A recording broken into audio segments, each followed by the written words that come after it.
Mheshimiwa Spika, baada ya kupokea taarifa iliyowasilishwa mbele yako bunge lako tukufu na mwenyekiti wa kamati ya kudumu ya ustawi na maendeleo ya jamii, naomba kutoa hoja kwamba sasa bunge lako likubali kupokea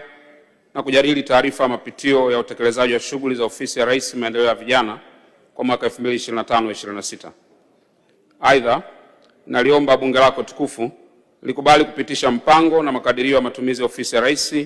maendeleo ya vijana kwa mwaka 2026. Yote ninamshukuru Mwenyezi Mungu mwingi wa rehema kwa kutujalia afya njema na kuendelea kuitunuku nchi yetu amani,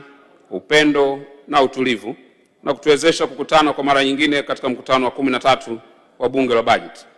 kujadili taarifa ya utekelezaji wa shughuli za ofisi ya Rais maendeleo ya vijana kwa mwaka 2025-26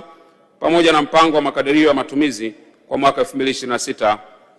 Vile vile namshukuru Mwenyezi Mungu kwa kuniwezesha kusimama mbele ya bunge lako tukufu kuwasilisha hotuba hii ya bajeti, ikiwa ni mara yangu ya kwanza tangu kuteuliwa kuwa waziri wa nchi ofisi ya Rais maendeleo ya vijana.